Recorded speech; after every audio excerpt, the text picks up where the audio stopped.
A message from the Sultan. As all must sleep the sleep of the ancients, so must the poor Sultan.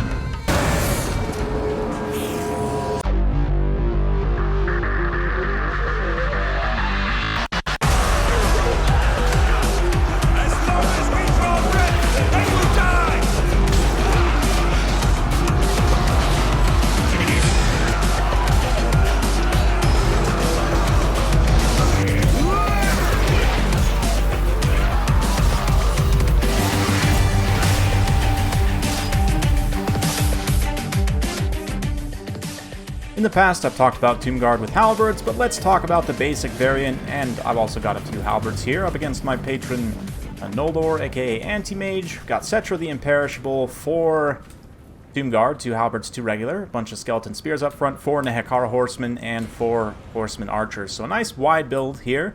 For the Empire, Marcus Wolfheart, we've got a captain on foot, Amber Wizard, looks like Hammer of Witches and another Great Cannon. Definitely going to be painful experience for me. A couple of Huntsmen, a couple of Handgunners, and Empire Knights plus Knights of the Blazing Sun. So nice balanced build here.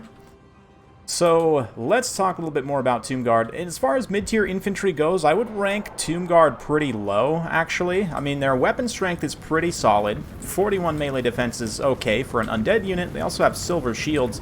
The biggest drawback for Tomb Guard, though, by far, in comparison to, say, I don't know, Longbeards, Chaos Warriors, Grave Guard, Saurus, basically every other unit in this class. I guess Saurus only have 10 more armor, but Tomb Guard at 50 armor and lowish HP per model, full-on 90 model count, but that means, like, again, the 75 model count of something like Chaos Warriors, they have more HP per model.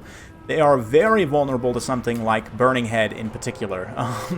You know, a lot of people joke that Burning Head is like the Bane of Tomb Kings, and that is true. Here, Noldor very graciously bringing Manticore summons instead, which is strong, don't get me wrong. Arguably not as strong in the undead matchups, but it is a nice cost-effective single entity. And speaking of single entities, the Empire Captain coming in, delivering a righteous strike to Cetra as he just gets bunker busted, absolutely blasted by cannons, handgunners, Huntsmen, even shooting him with the bows. Just a really bad situation, so I'm going to have to run the heck away. I've gone a little bit wide with my Skeleton Horseman archers, but since the Nehekara Horsemen, rather, are tying down these Empire Knights, they're kind of keeping them busy. I've also got some more Empire Knights tied up out here with Skeleton Spears and Nehekara Horsemen. Can now move in with the Horsemen Archers, try and shut down. All the meantime, Tomb Guard are going to be engaging in the front line, and even with the Empire Captain here contributing to this fight, obviously they're going to outtrade all state troops. Just kind of the idea here is they give you a solid enough backbone. They can, like most mid-tier infantry, this is one of the reasons why these kind of mid-tier defensive infantry class is so good, in my opinion, and you see a lot of use, at least, you know, maybe 2 or 3 of them to make up a stronger backline of many armies, whether it be Chaos Warriors, Grave Guard, again, Longbeard, stuff like that. Those mid-tier kind of defensive infantry, because they trade so cost-effectively against chaff, won't take a lot of damage. They'll take a while to beat them, but they will absolutely beat them. And more importantly, they can hold the line very cost-effectively against myriad targets, right? And that is true also of the Spear Halberd type defensive infantry like Silver and Guard and, of course, Tomb Guard with halberds, but even the basic, just sword and board mid-tier defensive infantry, they're kind of in a really good sweet spot right now in terms of stats, cost-effectiveness. Unfortunately, Cetra probably going to go down here, but the Tomb Guard will continue to fight. Ooh, I was right, just barely about to get that physical resistance spell, which would have given him a tiny healing proc, but there it is, before the last pop of the Realm of Souls as well, which would have given him a little bit more healing, which now pops off. Going to be healing up my Tomb Guards, which haven't taken too much damage. Even this one, again, fighting the Empire Captain with those healing procs, they might even be able to win this engagement. Certainly, they're trading very well, and although the Captain is a super cost-effective single entity, like, these two units together probably cost about the same as the Tomb Guard, so it's not actually a cost-effective engagement for me, but yeah, maybe they will lose. We'll see. The Empire Captain definitely poses a little bit of a threat. Infantry characters are generally pretty good against the Tomb Kings, infantry melee characters, and the Empire Captain being so cheap definitely contributes there. But things are looking pretty grim, honestly. Not a lot left. I do have some Nehekara Horsemen. Going to be trying my best to use them chasing routing units. The spearmen also kind of way over chasing as well, but yeah, in terms of cavalry presence, I have just enough here to keep these units that I broke in, these ranged units, routing, and that is very important. Summon Dushabti also come up directly on Marcus, get a little bit of a surround on him. Unfortunately, they kind of push him out of the surround, so it does look like he might be able to escape. The Tomb Guard as well, just try and continue to get a surround. They're going to take some damage from the Huntsman, but it's not the most, you know, cost-effective firing for the Huntsman to be shooting in there, given the silver shields. It certainly helps. And yeah, we've still got the silver bullets here firing point blank. Are they actually firing? Oh, yes. Yes, they are. That one Tomb Guard is trying to fight, but oh, just point blank volley right into the back of the Skeleton Spears. And Tomb Guard, charge these Empire Knights will do okay, but the Halberds obviously will trade just fine. And look at that. Look at that. These Tomb Guard did eventually end up beating this Empire Captain and are probably going to beat these Spearmen with shields now. So very impressive, honestly, with the Realm of Souls kind of giving them the sustain to win that fight. They actually do end up trading cost effectively. So great stuff there. Yeah, and at this point I've gotten a pretty good break on a number of the Empire units. And again, the Nekar Horsemen mostly cleaned up their task, are now in a position to continue to clean up whatever units break. This unit is just about gone. They are crumbling, but the greatest thing about Undead, and I haven't complained / harped about this for a long time, because, you know, it doesn't seem like it's going to change. I'm not, yeah, despite all of my pleadings. Crumbling, you know, a unit that's crumbling can chase a unit that's routing off the field, and that pretty much sums up the entire issue of crumbling in a very succinct way. That a unit that's crumbling can chase a routing unit off the field. Just think about that for a minute, and you'll understand why I feel a certain way about crumbling. Yeah, let's not go there. Anyway, Empire Captain's coming back from route. These Tomb Guard are also crumbling, and again, chasing off these routing Spearmen. So, did they actually end up winning that fight? I would definitely say so. And at this point, my patron here, Noldor, runs into a problem, which is that while the balance of power is very close, nothing he has is going to beat these Tomb Guard in melee, and he really doesn't have enough range tools to try and shoot them all to death. Plus, I've still got a couple of Skelly Spears rolling around. One more Manticore summon does pop the balance of power back pretty significantly.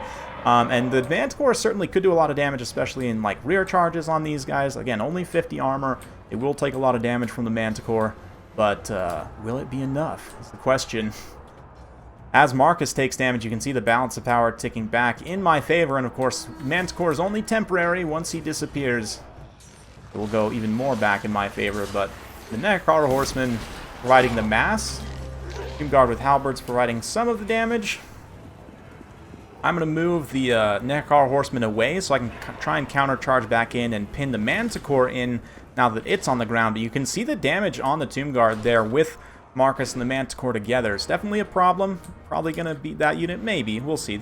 The Halberds, again, with crumbling, they'll still be able to keep fighting the Manticore. And Tomb Guard have good enough leadership that it's basically impossible to disintegrate them. I've seen some replays where literally, like, they were the only units left on the field, and they were crumbling, but somehow not disintegrating, and they actually won a battle. I've seen that, like, multiple times.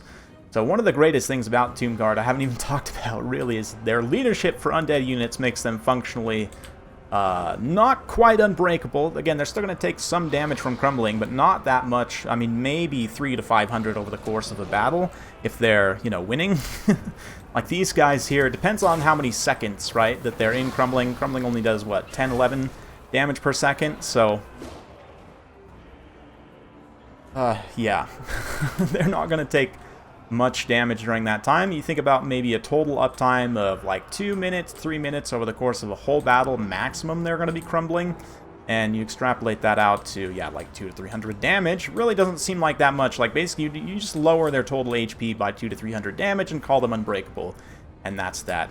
You can see here, even down to 19 unit models, they're only -4 leadership, and they actually need to get to minus 2 times the base, negative 2 times the base leadership, which if we have a look here, we can see that the base value is 60. So basically they have to get to minus 120 to disintegrate, right? To trigger disintegration, which is just not going to happen. I mean, like, army losses penalty is 150, right? So that is enough to make them disintegrate, but for the most part, like, even damage losses sustained within a short time, lore died penalty, all of that stuff was in play there.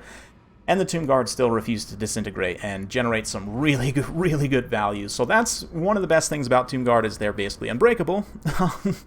When you think about it in that context, it means Burning Head and other, Penumbral Pendulum, other area of effect damage spells like that become that much more essential against them, or just beat them down with higher tier infantry, because you definitely can do that as well. Nehekara Horsemen, awesome unit. I believe I've talked about them before. One of the best units on the Tomb King's roster. In my opinion. Skeleton Horseman Archers also very good skirmish cav, even though they are the slowest skirmish cav in the game, pretty much. Still very nice long range poke. Skeleton Spears generally trade really cost effective, actually, for me, which is nice. And Cetra gets absolutely destroyed, which to be expected. A lot of nasty missile damage in this army. The cannons actually don't end up paying their value, because I'm able to shut them down relatively early on, but the handgunners and the huntsmen definitely do. Free Company Militia, pretty close. Sigmar's Sons and the Spearmen. Wow, those Spearmen was 600 value. Basically all the Spearmen greatly paying for themselves. A little bit of chevrons bought before the battle, but still very cost effective. Empire Captain, I think he's about, if he had to hold the line, 425, something like that. So that's cost effective there. Marcus, yeah, unfortunately the Amber Wizard. And I guess he did get his Manticore summons off, but again, this is against undead factions, arguably the weakest matchup to use Manticore Summon, arguably the worst. So for my patron Noldor, I would just advise, Lore of Fire is definitely the way to go against Tomb Kings. Most undead, I would say, actually, Lore of Fire is the way to go. But anyway, let's talk a little bit more about Tomb Guard. I've mostly talked about I talked about most of these mid-tier infantry, kind of mid-tier defensive infantry in their own videos already, but just to kind of recap here with a few common examples. So we've got Grave Guard, right? Don't have a Halberd variant, but they do have a Great Weapon variant. Dwarfs, Longbeards, again, Great Weapon variant, but not a Halberd variant. You've got Saurus, which do have a Spear variant. Nice, Shield and Spear. Here we've got the Tomb Guards with Halberds, which are Halberds. I think they're the only ones who actually get, Halberds at this price. Isles doesn't have a sword mid-tier infantry, but they do have Silver and Guard, who we can kind of include in this discussion. Warriors of Chaos, of course. Chaos Warriors get all three variants. Halberd, no shield, but still, Great Weapon and base. And I'm sure I'm missing one somewhere people are going to talk about. But these are the basic ones that I kind of want to think about, right? Sort of mid to heavy armor, defensive / offensive. Weird combination of things, but anyway, you get what I mean. Primarily, their base version is Sword and Shield, and then they may have some other variants to include alongside that, right? And Tomb Guard, among this class, again, worst armor, 75 for Silver and Guard, obviously. Chaos Warriors, Longbeard's going to be 100 and 100, and I think 90 for Grave Guard. 60 for Saurus is the closest. Saurus, again, though, think about this. More HP in total, and they have less unit models, so the HP per model is much higher. And Saurus also have the most mass of any unit in this category, which is something that's not reflected on the stat card, but especially for the Spear / Halberd variant for all these guys is super important, right? The Tomb Kings, Undead Infantry tends to have pretty good mass for the cost. Graveguard and Tomb Guard, I think, are the same in that regard. They're pretty good. They're not as good as Dwarfs or Saurus, I don't think, but they're definitely better than humans or High Elves, or any elves for that matter. I don't know, in terms of Chaos Warriors, I'd actually look at the mass values and do some testing. But in general, I mean, 75 leadership, sorry, that's Saurus. For the, 60 leadership base, as we saw, is, I mean, it's lower, yes. Almost all these other units, what, do they all literally have 75? Okay, so the Dwarfs have 80. Graveguards actually have 10 less, which is interesting to me. It's one of the, I mean, Graveguards slightly worse in many ways, but they have bonus versus infantry and better armor, which does give them more weapon strength and melee attack functionally against infantry. And again, more armor is pretty important for a unit in this class. I would say that Graveguards are just a better unit overall, even though the extra leadership for Tomb Guard does make them just so annoying to deal with in certain situations. Yeah, but again, I mean, you look at the leadership, discounting the Graveguard, everything else, I mean, 10 to 15 leadership really isn't that much of a difference in terms of undead versus non-undead. And again, what that means is that Tomb Guards are functionally almost impossible to disintegrate, which is a great benefit for them, certainly. So hopefully I've given you some food for thought. If you like this sort of content, be sure to like, subscribe, hit that bell notification button. Every time I upload a new video, you'll be notified. Thanks again. We'll see you next time.